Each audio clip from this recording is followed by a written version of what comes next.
16ª Instrução do Aprendiz Maçom. Livro da Lei. Venerável Mestre diz. Os rituais da sublime instituição dispõem que, conforme a decoração prevista para a loja, no centro do Oriente entre os degraus do trono de Salomão e a balaustrada que divide o Ocidente, deve ficar o altar dos juramentos, que por vezes se constitui de uma mesa triangular ou uma pequena coluna com cerca de 1 metro de altura, sobre o qual estão postados o livro da lei, um esquadro e um compasso. A Bíblia Sagrada é usada como livro da lei nas oficinas filiadas ao Grande Oriente do Brasil, GOB.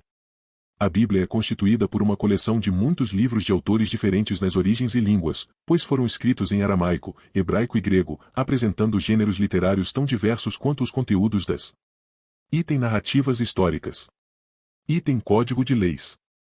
Item pregações. Item orações. Item poesias. Item cartas, e item romance. Primeiro vigilante diz. Os livros descrevem testemunhos do que Deus fez pelo povo, e o inverso também, ou seja, o que este realizou por aquele, além de relatar os apelos e desafios de Deus, e a resposta aos homens por indagações, queixas, louvor e ações de graça. O primeiro povo posto a caminho por Deus foi o de Israel, surgido por volta de 1200 a.C., envolvido, como os vizinhos, nos movimentos que agitaram o Oriente até o início desta era. Entretanto, a forma da religião o tornava um povo à parte, que cultuava um único Deus, o monoteísmo, o invisível, onipotente, onipresente e transcendente, isto é, o Senhor. Reverenciavam com o que os unia a Deus, pela utilização de termo específico, a saber, a aliança, tanto é que toda a parte hebraica da Bíblia se refere à aliança, vivida e pensada pelo povo de Israel até o século II a.C. A história do antigo povo judaico é muito movimentada, e com frequência trágica, desenvolvendo-se, principalmente, em terras de exílio ou ademais, entre 70 e 135 DC. Ocorreu uma dispersão, acelerando a destruição do seu centro religioso, Jerusalém. Existiram diversas facções e tendências dentro do povo de Israel, e todas tinham por fundamento a Escritura e a lei, venerada como a palavra do Senhor, e os judeus liam um conjunto de livros, através dos quais fundamentavam sua conduta e tradições. Foi no século X quase desaparecimento da nação judaica, com o consequente nascimento da cristandade, que se afastou progressivamente do judaísmo. Para os cristãos a história do povo de Deus se relacionava com o nascimento de Jesus de Nazaré, sendo que teria sido por ele que Deus reuniu as pessoas de todas as origens, formando um povo regido por uma nova aliança, um novo testamento, que era do Messias profetizado no Antigo Testamento. Segundo o vigilante diz. Essa aliança seria definitiva, pois vigorava no povo de Israel como uma mera etapa, que embora indispensável, não estava destinada a ser superada, enquanto os cristãos denominaram-na de Antiga Aliança, assim como ao conjunto de livros bíblicos sobre a pessoa, obra e mensagens de Jesus, de Novo Testamento. Os discípulos de Jesus e seus sucessores, que redigiram o Novo Testamento, viam na figura do Cristo aquele que concretizaria a esperança do povo de Deus, respondendo à ansiedade e expectativa universal tão expressa no seio desse povo, que almejava. Item encontrar a terra prometida em que corre leite e mel. Com toda a naturalidade, utilizaram a linguagem dos livros santos de Israel, com a plenitude da densidade histórica e experiência religiosa acumulada no decorrer dos séculos. Consequentemente, a comunidade cristã reconheceu no Antigo Testamento a palavra de Deus, e as escrituras judaicas vieram a ser, então, a primeira Bíblia dos cristãos.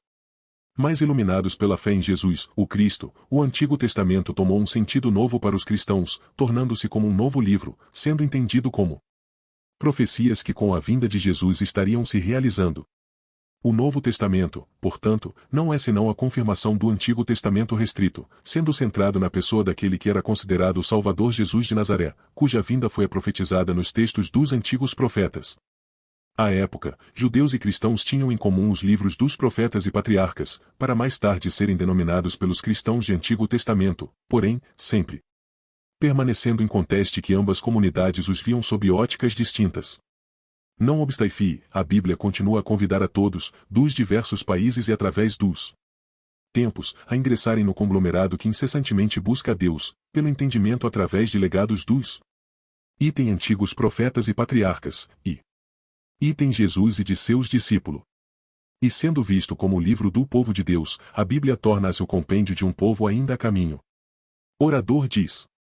Os livros que compõem a Bíblia são obras de autores reconhecidos como portadores da palavra de Deus no meio de seu povo, afirmando que agiram sob sua inspiração, descrevendo a vida, preocupações e esperanças de um povo, mesmo quando escravizado, tornando escritas as tradições da comunidade. Anteriormente à compilação, os livros circularam durante muito tempo entre o povo, e por conseguinte, sofreram modificações em razão das reações de seus leitores. Sob a forma de retoques, anotações e até de reformulações, afinal, eram a história de um povo, portanto, dinâmica e mutável ao longo do tempo. A Bíblia está profundamente marcada pela cultura do povo de Israel, com características voltadas à compreensão da existência do homem e o que o circundava. Assim, o conjunto de livros componentes da Bíblia representa a ótica de um povo com seus costumes e instituições, acrescidos das reações dos indivíduos, cujas profecias e lições são, inegavelmente, definidoras do exercício da fé. Para um perfeito entendimento da Bíblia, notadamente do Novo Testamento, que é pleno de experiência religiosa, seria preciso considerar todo o seu contexto e a vida das comunidades da época, que prolongam a existência de Israel. Daí a grande dificuldade, nestes tempos, de extraírem a perfeita compreensão da Bíblia, principalmente em razão do tempo que tudo transforma e corrói, bem como das enormes diferenças culturais da humanidade. Admirando detidamente a Bíblia, não seria possível reduzi-la a poucos livros antigos, ou a mera documentação histórica de um povo. Em verdade, a parte das definições religiosas, dogmáticas e teológicas, a Bíblia é definida como sendo item ou a forma escrita que Deus fala ao homem.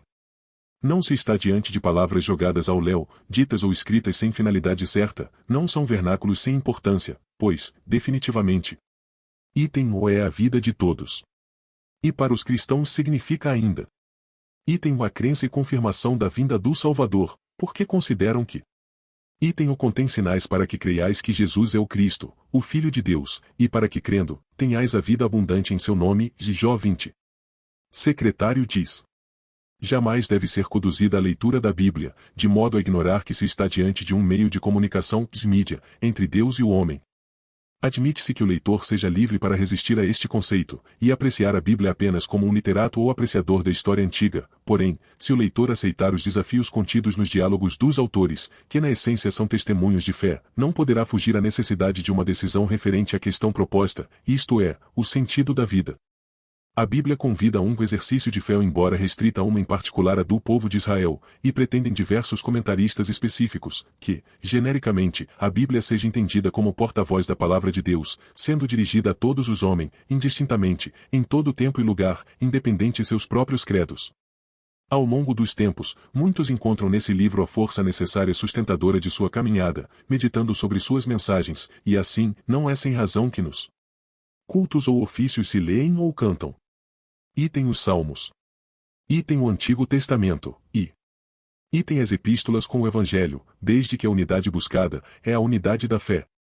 Muitos, por meio da Bíblia alimentam sua fé, até mesmo alguns não crentes, pois nas comunidades muitos integrantes têm seu próprio modo de vida, notadamente sua relação com os demais e seus projetos, conduzindo-o pela história humana contida na Bíblia, e cujos valores e condutas se acentuam pela mesma fé, por isso, a Bíblia lhes é mais do que a mera história de um povo, sendo na verdade considerada como um magnífico exemplo de fé.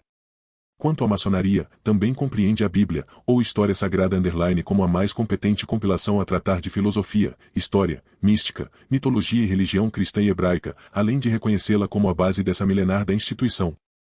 Por isso, a Bíblia é considerada como o livro da lei para a ordem, ou no entanto, o iniciado ou maçom tem o direito de prestar seus juramentos exigidos pela sublime instituição sobre o livro sagrado de sua crença, e, neste caso, nos seus compromissos ritualísticos e litúrgicos poderá fazer uso de outro livro sagrado que não necessariamente a Bíblia, como o livro da lei. Guarda, ou cobridor, o diz. No grau de aprendiz, ver-se-á como é aberto com o livro da lei, a Bíblia. Item rito escocês antigo e aceito, e rito brasileiro, o livro da lei é aberto no livro dos Salmos, sendo lido o Salmo no 133 da Concórdia Fraterna, assim, vó. Como é bom, e como é suave, que os irmãos convivam em união. É como o óleo precioso sobre a cabeça, que desce para a barba de Arão, e que desce a orla das suas vestiduras. É como o orvalho de Hermon e como o que desce sobre os montes de Sião, porque ali o Senhor ordena a bênção e a vida para todo o sempre. Item rito de York, o livro da lei é aberto em qualquer parte, e eu não o li do texto porém, a presença do livro é obrigatória. Item Rito Schroeder, o esquadro e o compasso são entrelaçados sobre o livro da lei ou fechado, mas também a presença do livro é obrigatória. Item Rito Adoniramita.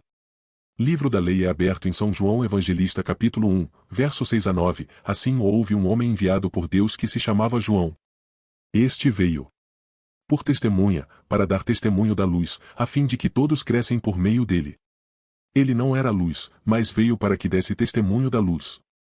Era a luz verdadeira, que alumia todo homem que vem a este mundo. Item Rito moderno, e não é exigida a presença do livro da lei, portanto, nem a abertura ou leitura, e a prática consagrou que o esquadro e o compasso permanecem sobre a Constituição de Anderson ou da obediência.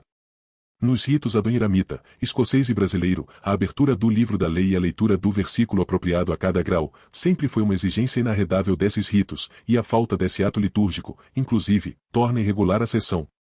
A Bíblia é considerada como um dos grandes luzeiros da maçonaria, e está combinada com a tradição do nome inefável ou palavra perdida, explícita aos maçons profunda significação, sendo também assim considerados em outros povos para a instituição, o Corão, o Zend-Avesta, o Vedas, o Talmud e o Bhagavad Gita, dentre outros, pois complementam os templos maçônicos nos diversos países em que se encontram. Venerável Mestre diz: tal como o Esperanto foi criado para ser a língua universal da união dos povos, a maçonaria poderia ser adotada como uma doutrina universal, entendida no sentido estrito da palavra, pois cuida de promover a união, a aproximação e a harmonia de todos esses povos, sem jamais prover qualquer tipo de restrição a todos os que professam os mais diversos credos, religiões, seitas, doutrinas e filosofias. De modo análogo como seria impossível admitir que irmãos não se entendam por diferenças de língua, maior ainda seria o absurdo em se admitir que as várias religiões desunissem as criaturas de Deus. Neste aspecto, seria de extrema importância reconhecer que a maçonaria seria categoricamente muito superior à criação e instituição do Esperanto, porque não se restringe à mera tentativa de aproximação de todos os homens através da adoção de um idioma comum, mas sim, por meio da busca incessante da felicidade plena para toda a humanidade. A maçonaria procura realizar essa tarefa, através da verdadeira conscientização e efetiva implantação dos basilares conceitos de verdade, moral, justiça, perfeição e benemerência, apenas para citar alguns, desde que a ordem une seus integrantes de diferentes línguas, que professam credos diversos, tendo como objetivo comum a todos, o aperfeiçoamento moral e espiritual do homem ligado ao ente supremo e o grande arquiteto do universo qualquer que seja a forma pela qual é concebido. Pressupostos estes que podem ser traduzidos pela exemplar tríade que norte e a sublime instituição, liberdade, igualdade, fraternidade. Irmão, gostou do conteúdo? Não esqueça de dar o like e se inscrever no canal. Se você desejar conhecer um pouco mais sobre a maçonaria, acesse a descrição desse vídeo e clique no link do nosso treinamento. Fraterno abraço a todos.